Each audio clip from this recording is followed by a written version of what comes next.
जय हो।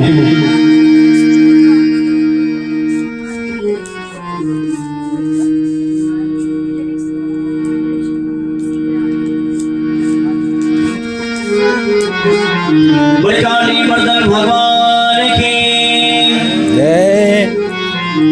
भोले बाबी बिहारी लाल की जय।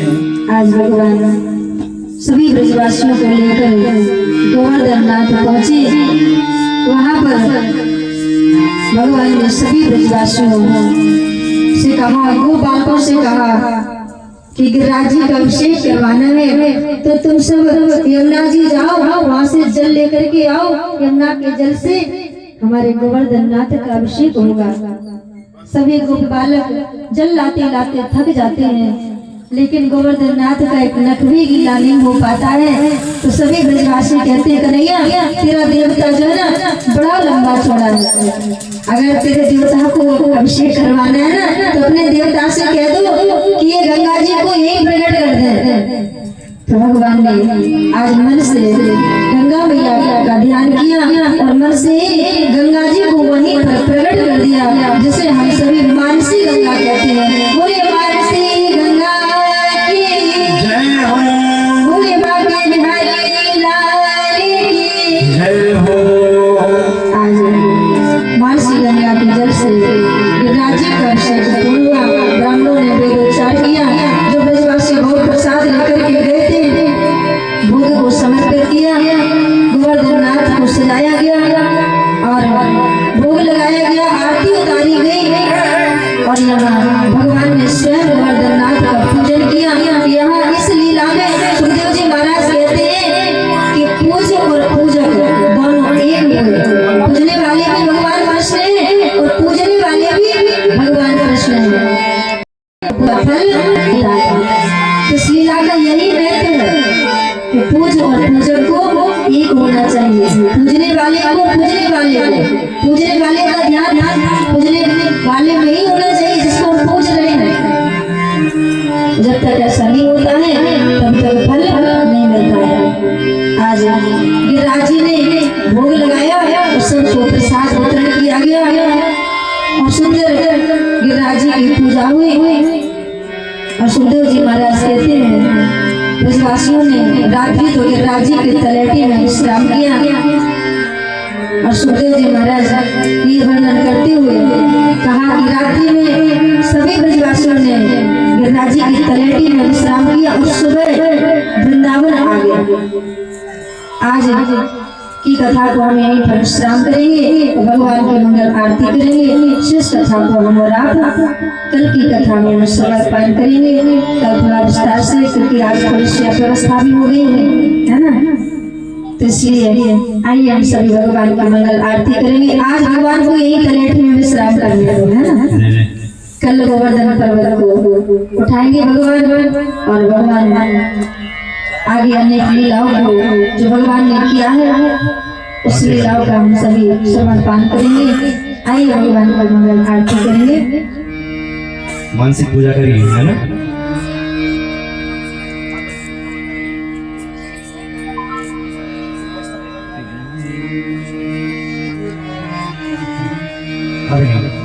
आएंगे आप इस बार आरती लगाएं। आरती जो बनी हुई है।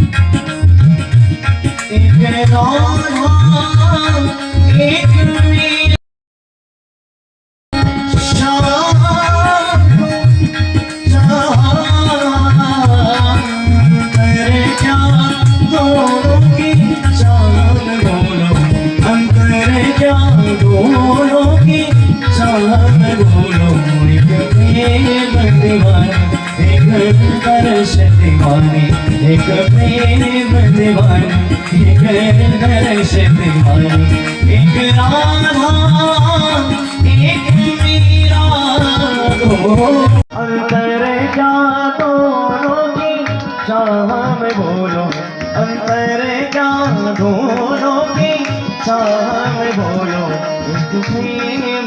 दीवानी कर दर्श दीवानी कर प्रेम दीवानी एक दर्श दीवानी राधा ने मधुबन में ढूंढा मीरा के मन में पाया सरे गा मा पा म पधा धनी धनी सा नि सा रे सा धा नि धा प नि धा प म धा प म ग प म ग रे म ग रे सा राधा ने मधुबन में ढूंढा मीरा के मन में पाया राधा जी से घूमती वो मीरा हाथ लगाया एक मुरली एक पायल एक पगली एक घायल अंतर क्या दोनों की प्रीति में बोलो अंतर क्या दोनों की प्रीति में बोलो एक जीत हमारी एक हार हमारी एक जीत हमारी एक हार हमारी एक जीत हमारी एक हार हमारी श्री कृष्ण गोविंद हरे मुरारे हे नाथ नारायण वासुदेव श्री कृष्ण गोविंद हरे मुरारे हे नाथ नारायण वासुदेव हे नाथ नारायण वासुदेव हे नाथ नारायण वासुदेव हे देवकी नंदन माधवाय गोविंद दामोदर माधवेते हे देवकी नंदन माधवाय हे नाथ नारायण वासुदेव कृष्णा हे मेरे मोहन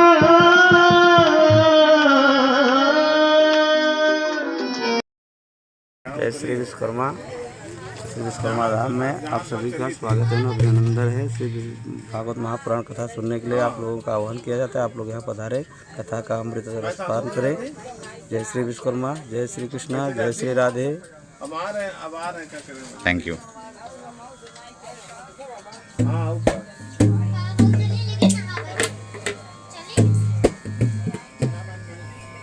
हाँ झूसी स्टेशन में रेलवे का तो अरे उतर के रेलवे स्टेशन से पार कर उधर उसी रुटवा पे है जिस रुटिया। हाँ हाँ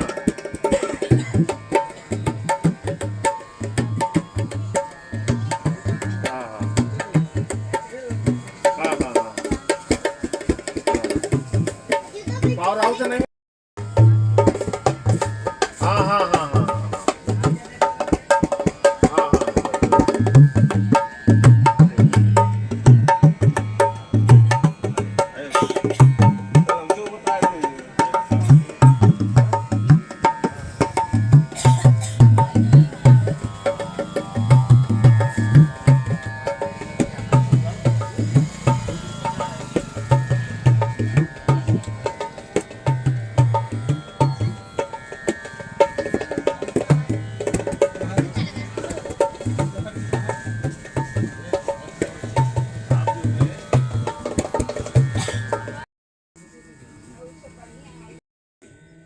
आपको कि आप केरल से आकर के प्रयागराज की इस महाकुंभ की धरती पे आपने माँ गंगा के दर्शन किया और विश्वकर्मा धाम के शिविर में आप आकर के हम लोगों को अपना दर्शन दिए। इसके लिए मैं आपको तहे दिल से अपने विश्वकर्मा समाजी चेतना मिशन तरफ से बधाई दे रहा हूँ। और इस शिविर में 14 जनवरी से लेकर के आज 27 जनवरी तक 26 जनवरी तक हमारा पूरा शिविर का आयोजन हुआ है। शुरुआत से 20 जनवरी से लेकर के 14 जनवरी से लेकर 20 जनवरी तक श्री विश्वकर्मा महापुराण का कथा का आयोजन हुआ जयंती भाई शास्त्री गुजरात सुरेंद्रनगर जी के द्वारा। 22 जनवरी से 28 जनवरी तक श्रीमद् भागवत का पुराण कथा साध्वी श्यामा किशोरी जी के द्वारा हुआ। और ये 27 फरवरी 20 फरवरी से लेकर 26 फरवरी तक श्रीमद् भागवत का कथा का आयोजन हो रहा है। वो भी साध्वी श्यामा किशोरी जी के मुख के द्वारा हो रहा है। हम लोग सारे लोग आनंदित हैं। और जो दूर दराज से लोग आए हुए हैं सारे श्रद्धालु, हम उनको अपने इस विश्वकर्मा धाम के तरफ से, विश्वकर्मा समाज चेतना मिशन की तरफ से मैं उनको बधाई देना चाहता हूँ। और केंद्र सरकार को और प्रदेश सरकार को बधाई देना चाहता हूँ। थोड़ी बहुत त्रुटियाँ हुई, मगर जिस तादाद में लोग आ रहे हैं वो सनातन धर्म को बढ़ाना चाहते हैं, सनातन धर्म को लोग आगे ले जाना चाहते हैं। और आज ये हमारे जो है अजीत बाबू हैं, आप बड़े इस कार्यक्रम के ढोलक वादक हैं, बहुत अच्छा ढोलक बजाते हैं। आप अच्युत पांडे जी हैं, बहुत अच्छा ज्ञान रखते हैं। आप जो प्रकांड विद्वान हैं, पूजा पाठ यहाँ करा रहे हैं। तो मैं चाहूँगा 26 तारीख को श्रीमद् भागवत का समापन है और 27 तारीख का हम लोग जो है भंडारा करने के बाद हम लोग जो है यहाँ से प्रस्थान कर जाएंगे। और मैं आपसे भी कहना चाहता हूँ, आप अपने साथियों सहित हमारे इस भंडारे में स्वागत जरूर शिरकत करें। हमारे भाई ये आज के जो है यहाँ के परीक्षित जी हैं, भाई रमेश कुमार विश्वकर्मा जी हैं, आपके श्रीमती जी हैं, आप रामदत्त विश्वकर्मा जी, आप इंटर कॉलेज के मास्टर साहब हैं। तो मैं आप लोग पूरा परिवार यहाँ पर इनका लगा हुआ है कि मैं माँ गंगा जी से ही चाहूँगा कि जिस तरीके से आपकी सेवा में हम लोग लगे हैं, आप हमारी माँ हैं। माँ अपने बच्चों को कभी निराश नहीं करती है। तो मैं चाहूँगा कि हम सबको माँ गंगा आप स्वस्थ रखें, आगे बढ़ाएं। बस मैं आपसे यही कामना करता हूँ। और पूरे देश से आए हुए श्रद्धालुओं को आप माँ गंगा का आशीर्वाद मिलता रहे। गोविंद दामोदर माधवेति श्री कृष्ण राधावर गोकुलेश गोपाल गोवर्धननाथ विष्णु जिह्वे पिबस्वामृतमेतदेव गोविंद दामोदर माधवेति गोविंद दामोदर माधवेति हे कृष्ण हे यादव हे सखेति हे कृष्ण हे यादव हे सखेति त्वमादिदेवाः पुरुषः पुराणा त्वमादिदेवः पुरुषः पुराणा त्वमस्य विश्वस्य परं निधानम् वेत्तासि वेद्यं च परं च धामं त्वया ततं विश्वमनन्तरूप त्वमादिदेव।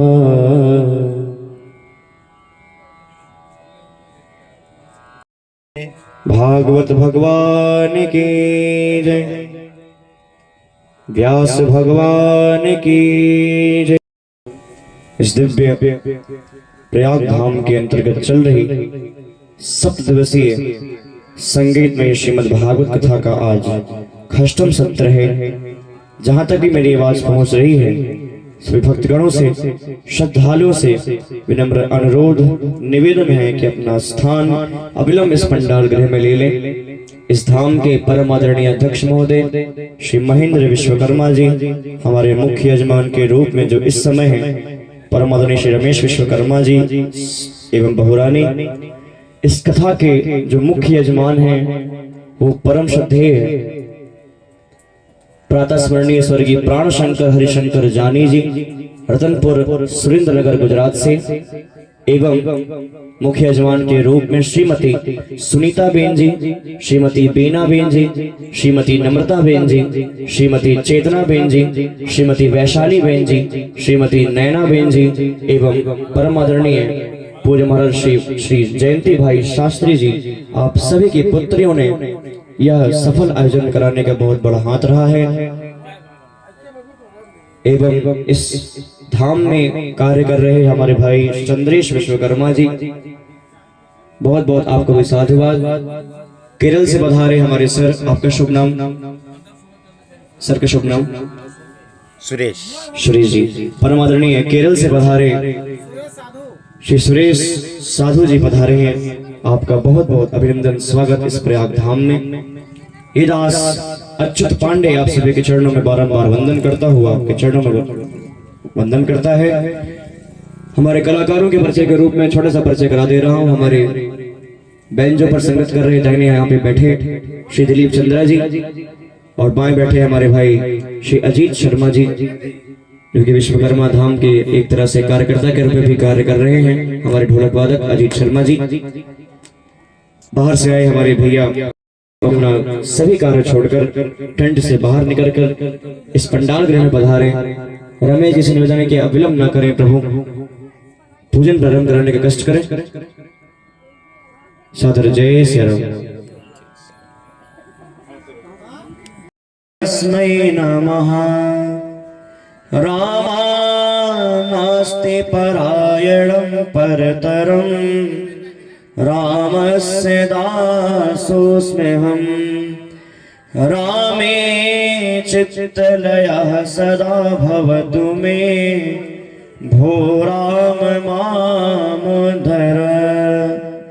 श्री राम रामेति रामेति रमे रामे मनोरमे सहस्रनाम तत्तुल्यं श्री राम नाम वरानने। रामाय रामभद्राय रामचंद्राय वेदसे रघुनाथाय नाथाय श्री सीताया पतये नमः।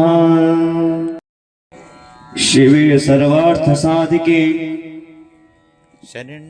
शरण्ये त्र्यंबके गौरी नारायणी नमोस्तुते।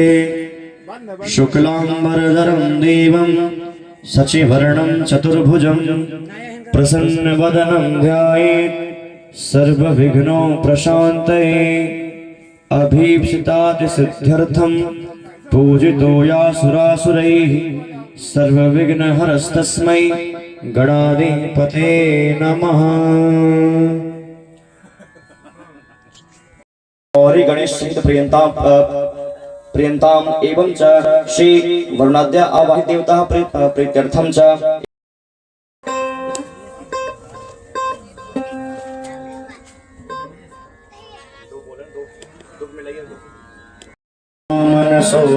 चक्षुः सूर्यो अजायत श्रोत्राद्वायुष्य प्राणस्य मुखाद् अग्निर्जायत।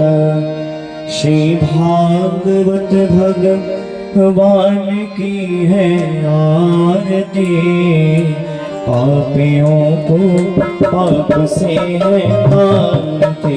श्री भागवत भगवान की है आरती, पापियों को पाप से है आरती। ये अमर ग्रंथ मुक्ति पंथ पंचम वेद निराला नव ज्योति जगा। राधे श्री राधे, जय श्री राधे।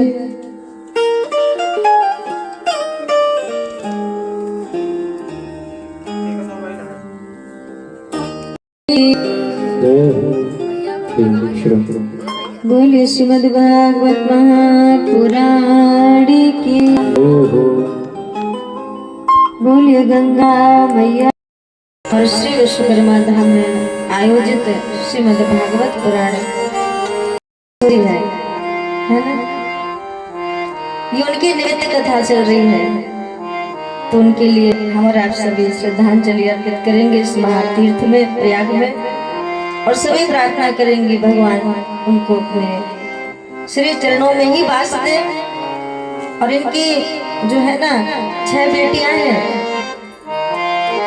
ये जो कथा का आयोजन चल रहा है ना, ये 6 बेटियां मिलकर के भगवान की कथा को करवा रहे हैं, ये निमित्त है। लोग कहते हैं ना कि बेटा मोक्ष करता है ना, बेटा से मोक्ष मिलता है, बेटा जब श्राद्ध करता है तो मोक्ष मिलता है, ऐसा नहीं है। बेटियां भी, बेटा और बेटी तो एक ही समान है ना, उसी गर्भ से तो बेटी आती है, उसी गर्भ से बेटा आता है। और हमारा मानना है कि ही आते हैं सभी अपने साथ, और जैसा जैसा ही मन करवाता है हम वैसा वैसा करते हैं। तो क्यों ना हम गोविंद के नाम का स्मरण करें। आइए हम सभी कथा में प्रवेश करने से पूर्व भगवान के नाम का उच्चारण करें, तत्पश्चात भगवान की कथा में हम और आप सभी प्रवेश करेंगे। और जैसे भगवान की इच्छा है ना, हर इच्छा भावी बलवाना, कुछ कहने का प्रयास करेंगे। आइए सभी बड़े भाव से। सीताराम का ये जो नाम है बड़ा की बोले आनंद कंद भगवान की। भगवान की कथा बड़ी ही पावन है। कहते हैं कि भगवान की कथा तो सदा सर्वदा पान करनी चाहिए, एक दिन नहीं, 2 दिन नहीं, जब तक हमारा कल्याण ना हो जाए तब तक भगवान की कथा का रसास्वादन करना चाहिए। और जिस समय हम ये सोच लेते हैं कि हमने बहुत कथाओं को सुन लिया तो लाभ प्राप्त नहीं होता है। लोग कहते हैं ना कि भगवान की कथाओं को हमने बहुत सुना लेकिन फल प्राप्त नहीं होता है। जानते हो क्यों? क्योंकि हम भगवान के कार्यों के लिए अपना संसार का काम नहीं छोड़ते हैं, प्रधानता संसार के कामों को देते हैं, भगवान के कामों को प्रधानता नहीं देते हैं। और जब ऐसा होता है तो भगवान भी बैठे विचार करते हैं कि तुम अपनी मनमानी करो, और फिर हमारी बारी तो है ना। फिर भगवान अपनी मनमानी करते हैं, और जब भगवान मनमानी करते हैं तो हम सब फिर दुखी हो जाते हैं। भगवान मनमानी करते हैं तो भगवान फिर दुख दर्द देते हैं, और जब दुख दर्द हमारे पास आ जाता है तब हम भगवान को याद करते हैं कि प्रभु हमारा दुख दूर करो। और पहले से ही अगर भगवान के कामों में हम लगे रहेंगे तो फिर विचार करो, भगवान की कृपा का अनुभव प्राप्त करते रहेंगे। करेंगे कि नहीं? कोई भगवान का नाम लेगा तो उससे नुकसान नहीं होगा, फायदा ही होगा। कि भगवान ने इंद्र की पूजा को बंद करवा करके गोवर्धन नाथ की पूजा करवाई, और भगवान ने ये बताया कि कर्म प्रधान विश्व करे राखा, और को करे तर्क बढ़ावे शाखा। कर्म प्रधान विश्व करे राखा, जो जस कर्म सो तस फल चाखा। जैसा कर्म करेंगे बाबा फल वैसा ही मिलेगा, भगवान ने कहा। इंद्र की पूजा करना तो ठीक है, देवता है इंद्र, लेकिन भगवान ने कहा हम उसको भगवान क्यों माने? इंद्र भगवान थोड़ी है, इंद्र तो देवता है, तो उनकी पूजा करना तो ठीक है, लेकिन उनको भगवान नहीं मान सकते। भगवान तो हमारा गोवर्धन नाथ है। गोवर्धन नाथ की भगवान ने पूजा की, स्वयं अपने हाथों से पूजा की और सभी ब्रजवासियों से कराई। भगवान ने प्रकट होकर के दर्शन दिया, एक स्वरूप से भगवान ने पूजा की और एक स्वरूप से सभी ब्रजवासियों को दर्शन दिया, सभी ब्रजवासियों को प्रसाद दिया गया। और रात्रि में वहीं पर गिरिराज जी की तलहटी में सभी ब्रजवासियों ने विश्राम किया। प्रातः काल वृंदावन आ गए। इधर नारद जी ने उठाई बीड़ा, श्री कृष्ण गोविंद हरे मुरारे हे नारद, और दूसरे देवता को प्रकट कर लिया। वहां ब्रजमंडल में तो गोवर्धन नाथ की पूजा हो रही है। तो इंद्र को बड़ा क्रोध आया। क्रोध में आकर के इंद्र ने 12 मेघों को आदेश दे दिया और कहा कि जाओ ब्रज पर टूट पड़ो, ब्रज में हाहाकार मचा दो। 12 मेघों ने आज ब्रज में हाहाकार मचा दिया। भगवान तो ब्रजवासियों को लेकर वृंदावन आ गए थे, और जब भारी जल वर्षा होने लगी तो सभी ब्रजवासी घबरा गए। देखो, हमने मना किया था ना कि इंद्र की पूजा बंद मत करो। इंद्र की पूजा हम बंद कर देंगे तो इंद्र नाराज हो जाएगा, क्रोधित हो जाएगा। अब देख लो, इंद्र का कोप, इंद्र नाराज हो गया। ब्रज में कितनी भारी जल वर्षा हो रही है, और कार्तिक मास में इतनी बड़ी भारी वर्षा हमने आज तक कभी नहीं देखी। तो भगवान ने कहा, मन सुखा चिंता मत करो, जिस गोवर्धन नाथ की हमने पूजा की है, सेवा की है, वही हमारी रक्षा करेंगे। हम सभी गिरिराज जी चलते हैं। भगवान सभी ब्रजवासियों को लेकर के गिरिराज जी आए, और यहाँ गिरिराज जी से प्रार्थना की। सभी ब्रजवासियों ने भगवान ने सभी ब्रजवासियों, हमारा गोवर्धन नाथ सबकी रक्षा करेगा। हम सब ने उनकी पूजा की है तो वो हमारी रक्षा अवश्य करेगा। तुम सब आंखें बंद करके गिरिराज जी से प्रार्थना करो कि मेरी रक्षा करो, मेरी रक्षा करो।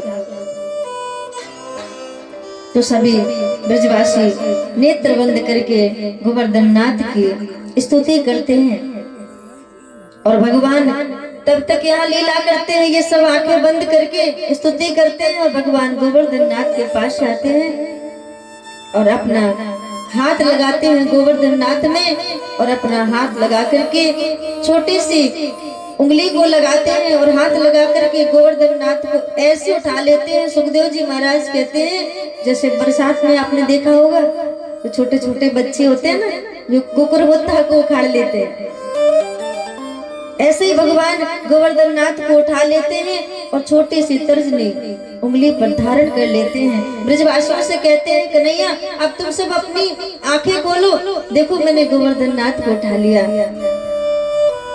तुम सब अब गोवर्धन नाथ के अंदर आ जाओ। तो आज ब्रजवासियों ने जब ये दृश्य देखा तो ब्रजवासी के मन में ये हो गया कि ये कन्हैया भगवान है, और किसी के मन में भी हो जाएगा। आज भी अगर कोई 7 वर्ष का बालक 7 कोस के पहाड़ को यानी पर्वत को उठा ले तो शंका की बात है कि नहीं? शंका तो हो ही जाएगी। तो ब्रजवासियों को शंका होगी, इसमें कोई बड़ी बात नहीं है, आश्चर्य की बात नहीं है। किसी को भी शंका हो जाएगी। 7 वर्ष का बालक बड़े से पहाड़ को 7 वर्ष के 21 किलोमीटर में गोवर्धन नाथ विराजमान है, इतने बड़े पहाड़ को जब भगवान ने उठा लिया तो सभी ब्रजवासी कहने लगे कि मेरा कन्हैया तो भगवान है। तो यशोदा मैया है। यशोदा मैया कहती है, नहीं मेरा लाला भगवान नहीं है, तुम सब मेरे लाला को भगवान नहीं बनाओ। मेरा लाला तो छोटा सा है, कन्हैया छोटा है, तुम सबको दिखाई नहीं दे रहा, इतने बड़े पर्वत को उठाए हैं, तुम सब अपने लाठी डंडा लगा लो, मेरे लाला की सहायता करो। मेरे कन्हैया ने अकेले गोवर्धन नाथ उठा लिया। तो आज मैया यशोदा कहती हैं कि नख पर गिरवर लीनो धार, कन्हैया मेरो बारो, नख पर गिरवर लीनो धार।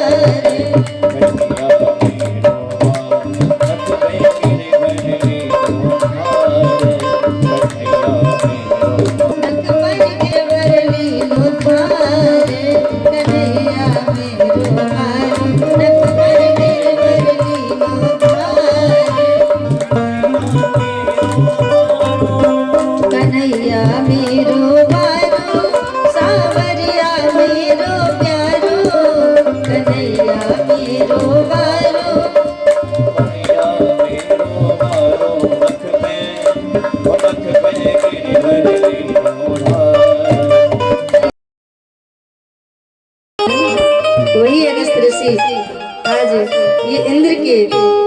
का जल पी जाते हैं और यहाँ भगवान सभी ब्रजवासियों की रक्षा करते हैं। ब्रजवासी आज भगवान की छवि को देखते हैं और कहते हैं कन्हैया आज मैंने देख लिया कि तू भगवान है ना कन्हैया तू भगवान है। सभी ब्रजवासी कहते हैं, भगवान कहते नहीं मैं कोई भगवान नहीं हूँ, ये तुम क्या कह रहे हो। भगवान मना करते हैं लेकिन ब्रजवासी बार बार कहते मैं भगवान हूँ। गोपियां भी आकर के कहने लगती हैं यशोदा मैया से, मैया तेरा लाला तो भगवान है। तो मैया कहती है नहीं मेरा लाला है, भगवान नहीं है। तो गोपियां कहती है यशोदा अब तू ही बता, मन में विचार करके सोच देख, तू बता कि तू भी गोरी और नंद बाबा भी गोरे, ये कन्हैया काला कलूठा कहाँ से पैदा हो गया। अगर ये तेरा लाला होता तो ये गोरा होता ना, ये काला कहाँ से आ गया, इसलिए तेरा लाला नहीं है। तो मैया को भी शंका हो गई कि गोपियां बात तो सत्य कह रही है। तो मैया यशोदा ने भी जाकर के पूछा कन्हैया से, कन्हैया तू भगवान है, सत्य सत्य बता। यशोदा मैया कहती है लाला अगर तू भगवान है तो मुझे बता दे। कन्हैया कहते हैं नहीं मैया मैं तो तेरा लाला हूँ, मैं भगवान नहीं हूँ। तो यशोदा मैया कहती है कि गोपियां कहती हैं कि तू भी गोरी और नंद बाबा भी गोरे, तू काला कैसे हो गया। भगवान तो बड़ी चतुर है, लीला पुरुषोत्तम है, ये अपनी बाग भट्टा से सबको समझा देते हैं। कहते मैया मैं तो वैसे बहुत गोरा था लेकिन तेरी गलती के कारण मैं काला हो गया। भैया ने कहा मेरा जन्म कब हुआ, बोले रात्रि के 12 बजे, है ना, अंधकार छाया हुआ था, अंधेरा था। और मैया मेरा रात्रि के 12 बजे जन्म हुआ तो तू तो आराम से सोई थी, है ना, रात्रि के समय गहरी नींद में सो रही थी और रात्रि का अंधेरा आकर के मैया हमसे लिपट गया, तुम्हें काला हो गया। इसमें मेरी क्या गलती है, इसमें तो तेरी गलती है ना। अगर तू जाग रही होती ना तो मैं काला नहीं होता, मैं गोरा ही था। तो मैया भी कन्हैया की हर बात मानती है। यशोदा मैया ने बेचारा मैया ने कहा लाला तू सही कह रहा है, मेरी गलती है, मेरे कारण ही तो तू काला हो गया। आज गोपियां भी पूछती हैं कन्हैया तू काला है। गोपियां जब कहती है तो भगवान कहते हैं कि मैं तो काला नहीं था लेकिन मैं तुम सबके कारण काला हो गया हूँ। तो गोपियों ने कहा मेरे कारण क्यों। तो भगवान कहते इसलिए कि तुम जो अपने नेत्रों में काजल लगाती हो ना, तो काजल का रंग कैसा होता है, काला होता है। तुम सब काजल लगाती हो नैनों में और अपने नैनों में तुम मुझे बसाए रहती हो, है ना। तो मैं काला नहीं होऊंगा तो क्या गोरा रहूंगा, मैं तेरे कारण ही तो काला हो गया। और एक कारण ये भी है कि भक्त जब कोई पाप कर देते हैं ना, जैसे दुष्ट पाप करते हैं तो पाप का रंग कैसा होता है, काला होता है। भगवान कहते हैं मैं अपने भक्तों का पाप हरण करते करते काला हो गया, वैसे तो मैं गोरा था। और गोपियों मैंने कालिया नाग को जब से नाथा तब से काला हो गया। भगवान तो कई कारण बता देते हैं तो सबको विश्वास हो जाता है कि सब सही कह रहे हैं। आज गोपियां पर भी पूछती हैं जरा इतने, आज कहते हैं जब तक जीव जब तक व्यक्ति रसना पर काबू नहीं पाएगा तब तक उस व्यक्ति को अलौकिक रस की प्राप्ति नहीं हो सकती है। भगवान की कृपा रूपी रस क्या है, बोले अलौकिक रस है भगवान का। और अलौकिक रस तभी प्राप्त होगा जब हम और आप अपनी रसना पर काबू करेंगे, तब तक प्राप्त नहीं हो सकता। सुखदेव जी महाराज कहते हैं इसके बाद बड़ी सुंदर लीला आती है। ऐसे सुखदेव जी महाराज इस भागवत के वक्ता है, उत्तम प्रकार के वक्ता है, जिनको ब्रह्मरात कहा गया है ना। इनको ब्रह्मरात कहा गया सुखदेव जी महाराज को। राजा परीक्षित कौन है, बोले इनको विष्णु रात कहा गया क्योंकि विष्णु भगवान ने इनके गर्भ में जाकर के रक्षा की, उत्तरा मैया के गर्भ में, तो ये विष्णु रात है। अब विचार करो वक्ता जब भागवत का सुखदेव जी महाराज विष्णु रात हैं, ब्रह्म रात हैं और राजा परीक्षित विष्णु रात हैं, तो ये सुखदेव जी महाराज कथा को सुना रहे हैं और परीक्षित जी महाराज कथा को सुन रहे हैं, है ना। जिनको 7 दिन में मरने का श्राप लगा है कि परीक्षित को 7वें दिन मरना है, ये मरणासन अवस्था में बैठे हैं। तो विचार करने वाली बात है, कोई भी व्यक्ति मरणासन अवस्था में बैठा होगा, जिसकी मृत्यु समीप आने वाली होगी, वो क्या संसार की बातों को सुनेगा? वो कामलीला को सुनना चाहेगा? अंत समय में विचार करने वाली बात है। तो फिर सुखदेव जी महाराज राजा परीक्षित को कामलीला कैसे सुना सकते हैं? ये रास लीला तो जीव और ब्रह्म का मिलन है। इस लीला के माध्यम से बताया गया कि साधारण जीव भगवान से कैसे मिलता है। इस रास लीला के 3 सिद्धांत बताए हैं सुखदेव जी महाराज ने। पहला सिद्धांत कौन सा है?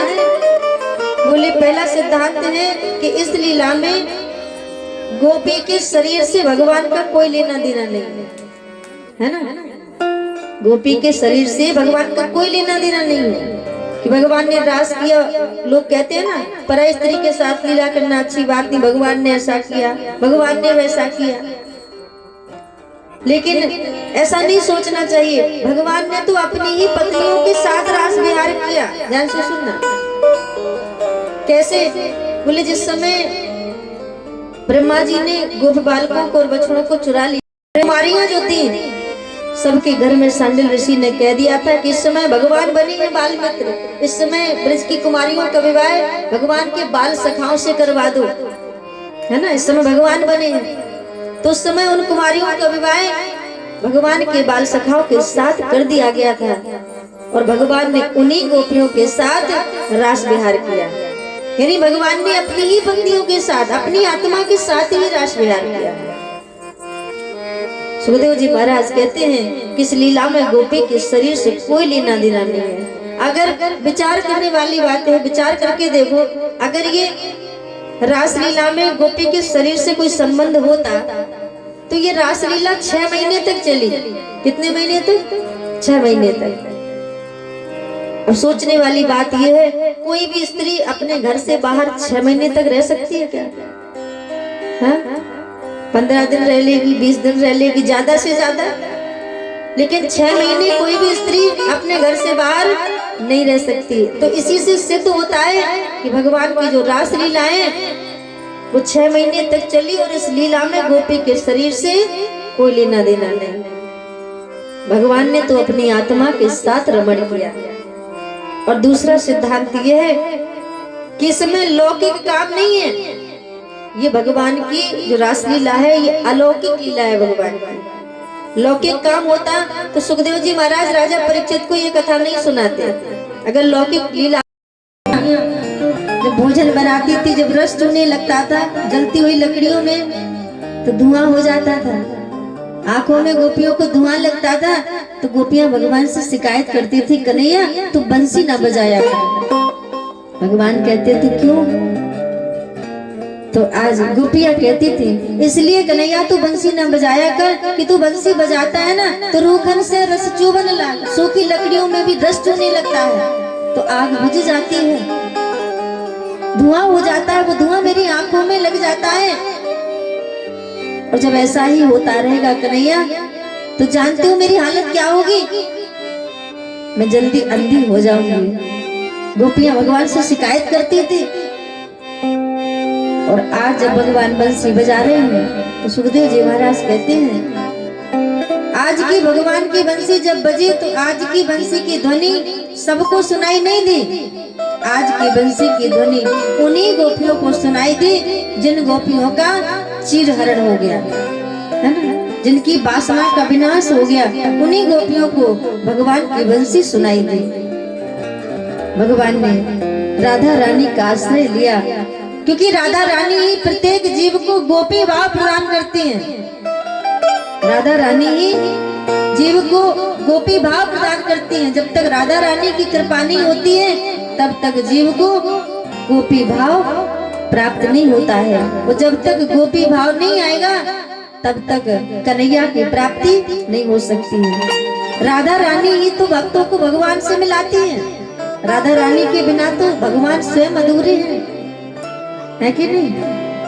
वृंदावन में सभी कहते हैं, आप गए होगे तो सुना भी होगा कि बंसी सब सुर त्यागे है, बंसी सब सुर त्यागे हैं और एक ही सुर में बाजे हैं और हाल ना पूछो।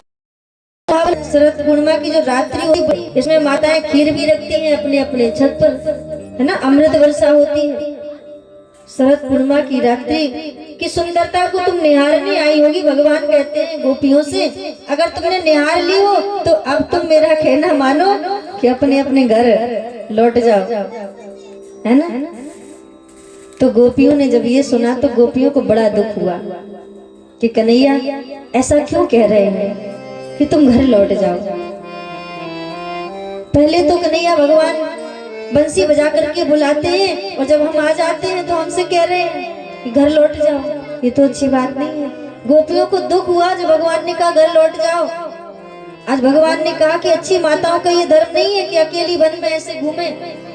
अच्छी माताओं का धर्म क्या है? बोले एक ही धर्म एक व्रत नेमा वो काय वचन मन पति पद प्रेमा। बोले पति के चरणों में प्रेम करो, उनकी सेवा करो, यही अच्छी माताओं का धर्म है, भगवान कहते हैं। तो आज गोपियां कहती हैं कन्हैया मैं जानना चाहती हूँ कि पति की सेवा करने का फल क्या होता है। आपने जो हमें आदर्श बताया है, आपकी आज्ञा सिरोधार है कन्हैया, कोई बात नहीं, लेकिन मैं जानना चाहती हूँ कि जो स्त्री पति की सेवा करती है, सेवा करने का फल क्या मिलता है उसको। भगवान ने कहा गोपी ज्यादा कुछ तो नहीं, लेकिन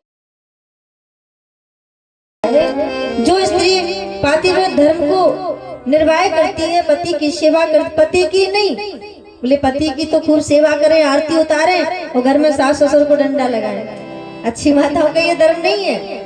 अच्छी माताओं का धर्म ये है कि जो भी घर में सेवा करने के योग्य हो उन सबकी सेवा करें, चाहे बालक ही क्यों ना हो, बच्चा ही क्यों ना हो, उन सबकी सेवा करना चाहिए।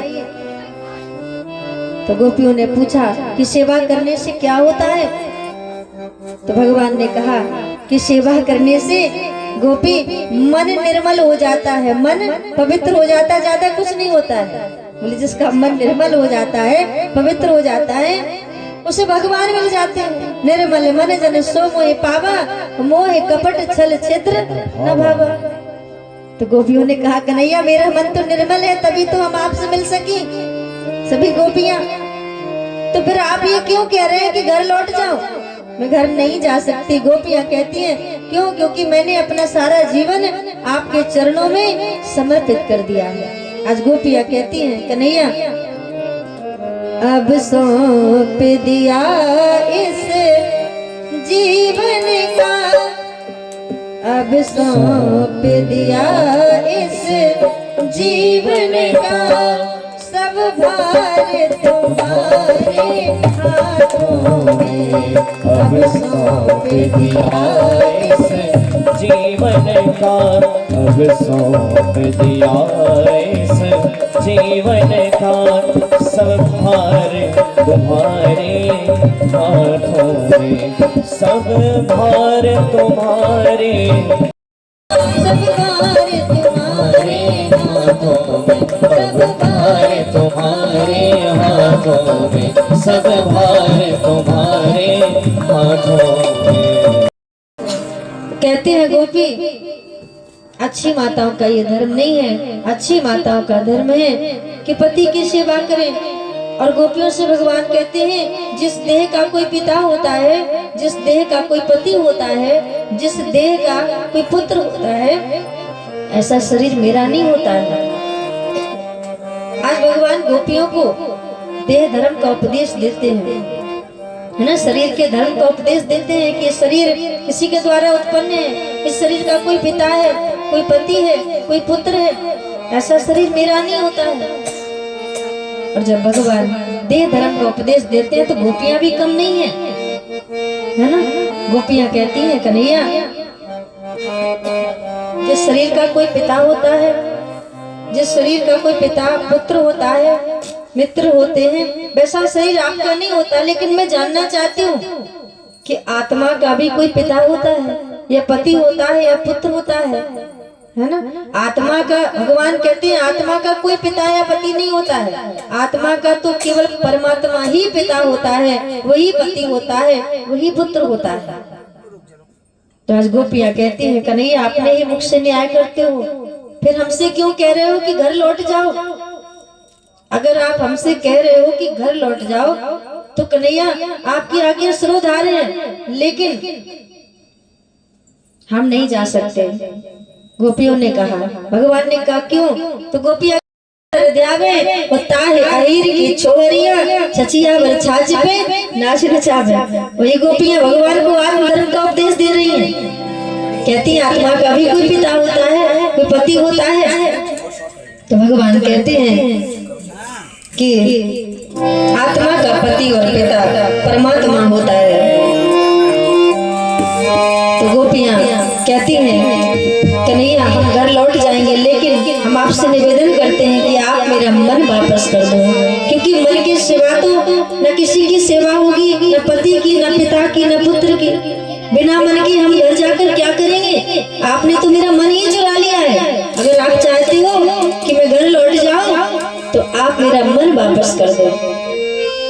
भगवान ने कहा कि मैं तुम्हारा मन तो वापस नहीं कर सकता हूँ, क्योंकि मन तुम्हारा जो है ना वो मुझ में तदाकार हो गया है, मुझ में मिल गया है। और जो एक बार मुझ में मिल जाता है ना, भगवान कहते हैं फिर वो अलग नहीं होता है। जैसे सागर में कोई बिंदु जाकर के मिल जाए तो फिर कहो कि उसे अलग कर दो, तो वो कैसे हो सकती है?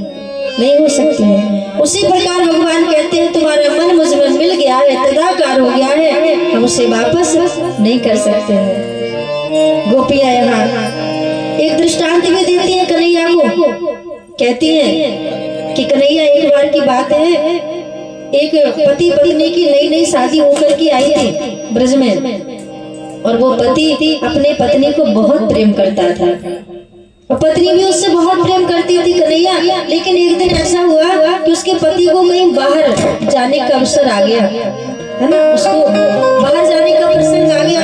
ऐसा होता है ना, कभी कभी ऐसा होता है कि पति को कहीं बाहर जाने का अवसर आ जाता है, तो पत्नी कहती है कि तुम चले जाओगे तो मैं कैसे रहूंगी, है ना, मैं आपसे बहुत प्रेम करती हूँ, आपके सिवा मैं जीवित कैसे रहूंगी। वो पत्नी कहती है अपने पति से, तो कैसे जानते हो उसके पति ने क्या किया? बोले अपना चित्र यानी अपनी फोटो अपने पत्नी को दे दी और कहा कि तुम इसका ध्यान करना और इसको देख करके तुम सारा काम करना, है ना। जब भूख लगे तो फोटो को भी थोड़ा पूछ लिया करना, खिला देना, क्योंकि मन से सब कुछ होता है। तो आज गोपियां कहती है कन्हैया उस स्त्री ने वैसा ही किया, फोटो की पूजा करती, फोटो को भोजन कराती, फोटो को देख करके रहती और पति की प्रतीक्षा करती। एक दिन कन्हैया क्या होता है, उसका पति वापस आ जाता है ना, दरवाजे पर कुंडी खटखटाता है और वो पत्नी क्या कर रही उस समय? बोले वो पति की सेवा कर रही है, फोटो की सेवा कर रही है, फोटो के आगे बैठी है, पति का ध्यान कर रही है। तो गोपियां कहती है कन्हैया मैं आपसे ही पूछती हूँ कि ऐसे समय में उस स्त्री को क्या करना चाहिए, उस गोपी को क्या करना चाहिए? क्योंकि पति की आज्ञा ध्यान करना, उस स्त्री की पूजा करना। अब उसका पति वापस आ गया, अब वो पति की आज्ञा का पालन कर रही है। तो गोपियां कहती है कन्हैया ऐसे में उस गोपी का क्या धर्म है, वो क्या करे? जाकर के दरवाजा खोले या फिर पति की आज्ञा का पालन करे? तो भगवान ने कहा गोपी इसमें पूछने वाली बात क्या है? जब असली पति बाहर दरवाजे पर आ गया तो मेरा फोटो का क्या काम है? तो गोपियां कहती है कन्हैया यहाँ तो आप हार गए, अब तक मैं नकली पतियों की तो सेवा कर रही थी ना, चित्र की सेवा करने में लगी थी। आज असली पति मुझे मिल गया तो आज आप ऐसे निष्ठुर क्यों बन गए हैं? आज आप ऐसा क्यों कह रहे हो कि घर लौट जाओ? आज भगवान यहाँ निरुत्तर हो जाते हैं, कोई उत्तर नहीं होता भगवान के पास। तो आज जब भगवान अपनी पराजय स्वीकार कर लेते हैं, हार स्वीकार कर लेते हैं, यहाँ गोपियों से भगवान हार जाते हैं, हार मान लेते हैं और कहते हैं गोपियों से गोपी तुम क्या चाहती हो? तो आज गोपियां कहती हैं कन्हैया मुझे अधरामृत का दान दो। लोग इसको गलत मतलब निकाल लेते हैं, अगर कहते होठ को, है ना, तो गोपियों ने होठों का दान मांगा, लेकिन ऐसा नहीं है ना। धरा कहते हैं पृथ्वी को, जो पृथ्वी का अमृत है उसे कहते हैं धरामृत, और जो पृथ्वी का अमृत नहीं है उसे कहते हैं अधरामृत। पृथ्वी का अमृत क्या नहीं है? बोले ज्ञानामृत, प्रेमामृत। ये पृथ्वी का अमृत नहीं है। तो गोपियों ने भगवान से ज्ञानामृत का दान मांगा, गोपियों ने भगवान से प्रेमामृत का दान मांगा। कन्हैया अपने होठों के अधरों के माध्यम से मुझे ज्ञानामृत दान दो, मुझे प्रेमामृत दान दो, जिससे हमारा आपसे कभी वियोग ना हो, बिछुए ना हो। आज भगवान ने गोपियों की इच्छा को पूरा किया। गोपियों के साथ में आज भगवान नाचने लगे, अधरामृत का दान दिया, प्रत्येक गोपी को आलिंगन किया, हृदय से लगाया, उसका विनाश हो जाए। भगवान ने ऐसा ही किया, प्रत्येक गोपी को आलिंगन किया और भगवान गोपियों के साथ नाचने लगे। और जब भगवान नाचने लगे तो गोपियों को भी अभिमान हो गया, है ना। ये देखो मेरे साथ नाच रहे हैं, ये हमसे इतना प्रेम करते हैं कि हमारे लिए नाच रहे हैं। भगवान ने जब ये देखा कि गोपियों को मान हो गया, तो भगवान ने किसी का भी अभिमान रहने नहीं दिया, सबका मान वर्धन किया भगवान ने। आज नाचते नाचते भगवान गोपियों के बीच से अदृश्य हो जाते हैं।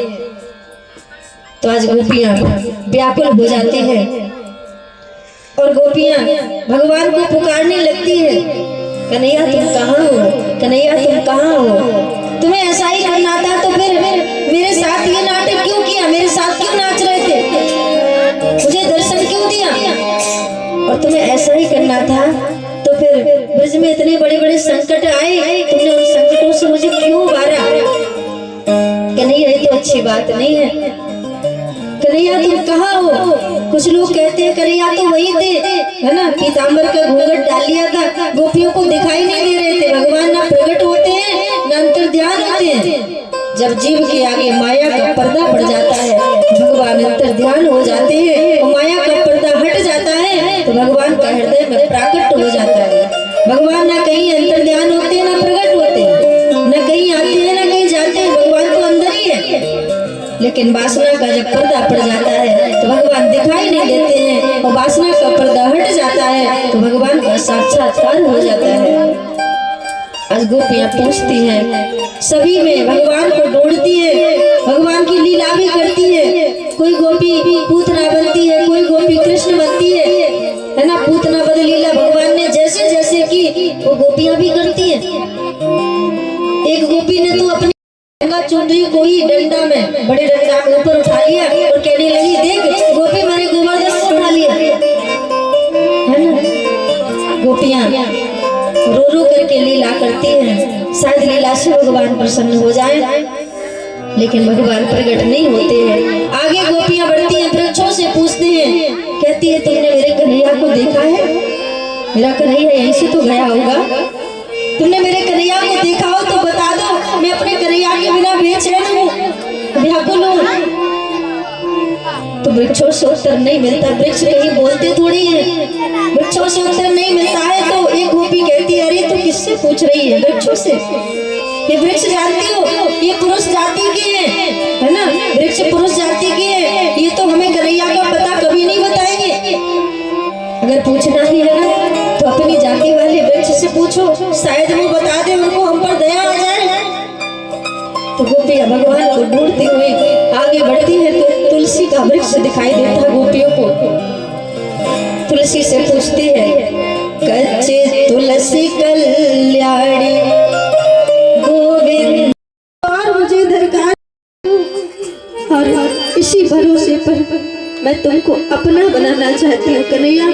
आप मेरे अपने बन जाओ और मुझे कुछ नहीं चाहिए।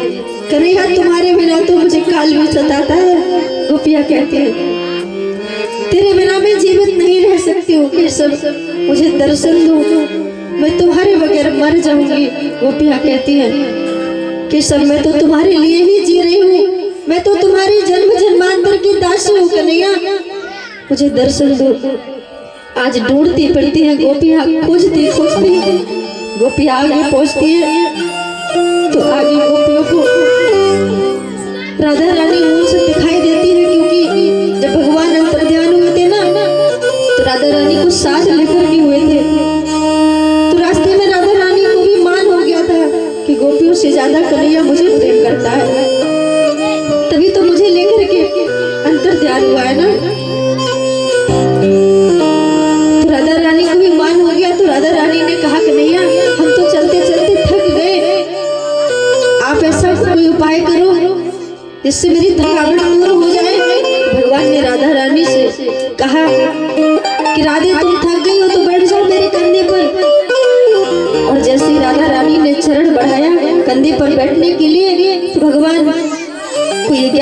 किया कि राधा को भी मान हो गया, तो भगवान वहां से भी अंतर ध्यान हो गए, राधा रानी को भी मूर्छित छोड़ दिया। और यहाँ राधा रानी मूर्छित पड़ी हुई थी।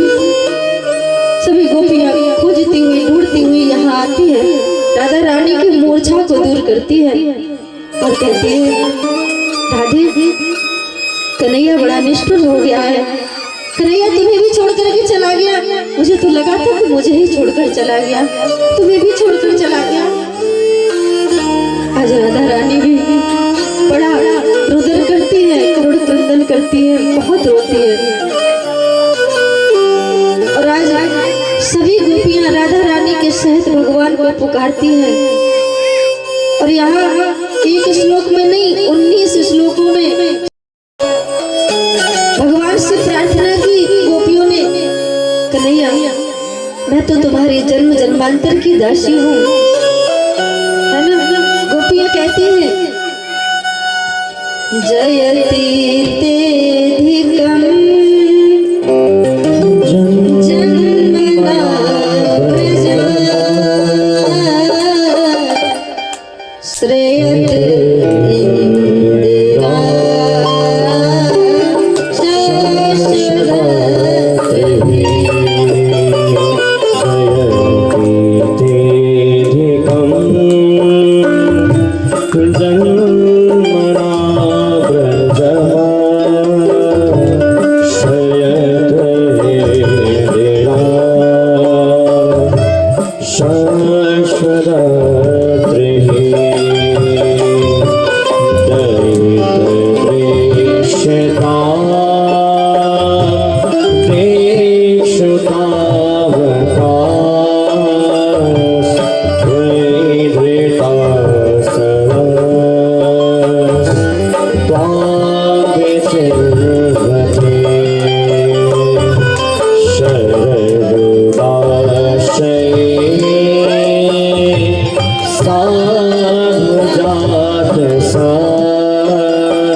गाया और भगवान को रोकर के पुकारा, कहा प्रभु आप मेरी रक्षा करो, मैं आपकी शरण में हूँ। और कन्हैया शरणागत की रक्षा करना आपका कर्तव्य है, आपका तो संकल्प है कि कोटि विप्र बद लागह जाओ और आए शरण तजह नहीं ताहू। मैं आपकी शरण में हूँ कन्हैया, मेरी रक्षा करो। अगर आप मेरी रक्षा नहीं करोगे तो फिर आपको भक्त वत्सल कौन कहेगा, है ना। मेरी रक्षा करो कन्हैया। तो आज भगवान यहाँ गोपियों की प्रार्थना करने पर सुखदेव जी महाराज कहते हैं कि भगवान साधन संपत्ति से प्रसन्न नहीं होते हैं। भगवान किससे प्रसन्न होते हैं? बोले जब कोई व्यक्ति भगवान को दीनता से पुकारता है, करुणता से पुकारता है, तब भगवान प्रसन्न होते हैं। साधन संपत्ति से भगवान प्रसन्न नहीं होते हैं। साधन संपत्ति भगवान को कितना भी दे दो, है ना, भगवान ने ही हमें साधन संपत्ति दी है। भगवान को कोई साधन संपत्ति दे करके प्रसन्न करेगा तो क्या कोई कर सकता है? क्योंकि हम सभी भगवान के आगे मांगते हैं, दाता एक राम भिखारी सारी दुनिया। हम खुद भगवान से मांगते हैं, हम भगवान को क्या दे सकते हैं? परमात्मा तो दीनता से प्रसन्न होते हैं। जब गोपियों ने दीनता से भगवान को पुकारा तो सुखदेव जी महाराज कहते हैं आज भगवान उन गोपियों के मध्य में प्रकट हो गए। बोलिए रास बिहारी सरकार की जय, बोलिए आनंद कंद भगवान की। आज भगवान प्रकट हो गए तो भगवान के प्रकट होने से गोपियों को आनंद हो गया। गोपियां सभी प्रसन्न हो गई, आनंदित हो गई कि मेरा कन्हैया आ गया, मेरा कन्हैया आ गया। तो आज नाचने लगे, भगवान भी नाचने लगे। यहाँ भगवान ने महारास किया है। पहले भगवान ने रास किया और जब प्रेम की परीक्षा भगवान उसी व्यक्ति को अपनाते हैं। भगवान भी प्रेम की परीक्षा लेते हैं कि आपका प्रेम सच्चा है या झूठा है। भगवान ने जाना गोपियों का प्रेम सच्चा है तो भगवान प्रकट हो गए, नाचने लगे और ऐसा वृंदावन में महारास किया। सुखदेव जी महाराज कहते हैं कि इस महारास में भगवान शिव जी भी गोपी बन करके आए, है ना, जिनको गोपेश्वर महादेव के नाम से जाना गया। और बड़ा ही सुंदर रास हुआ। सभी ने मिलकर के गीत गाए। ऐसो रास रचो वृंदावन, ऐसो रास रचो वृंदावन है।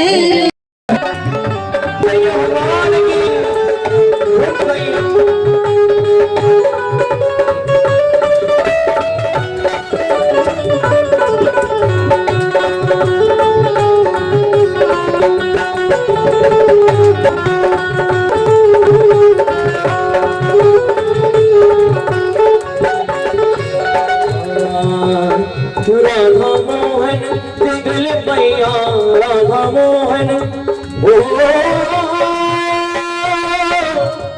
हे मुरली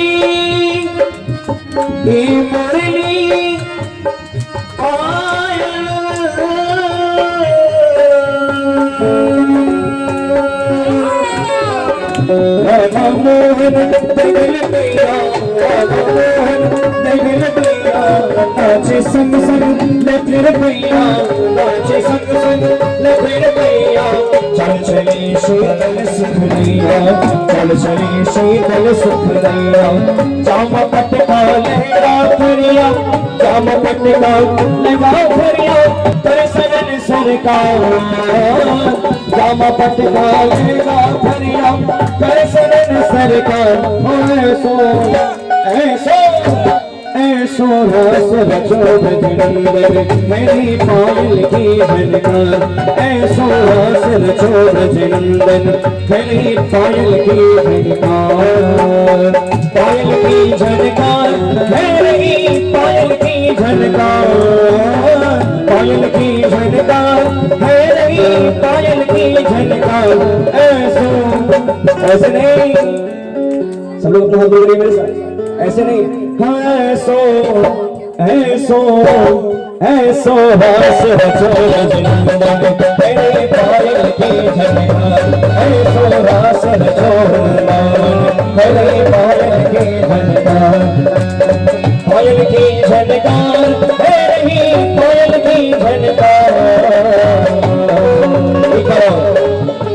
एक करो राधा मोहन दगल मैया, राधा मोहन दगल मैया।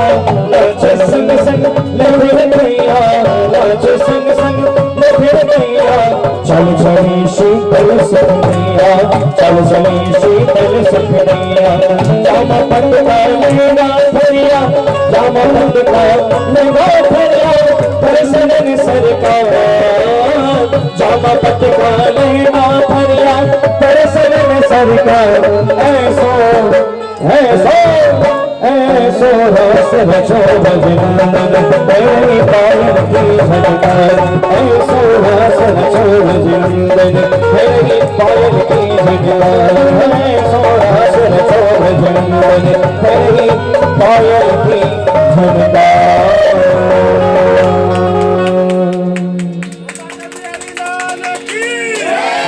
सजैया भगवान की। टांग तोड़ दे भाई।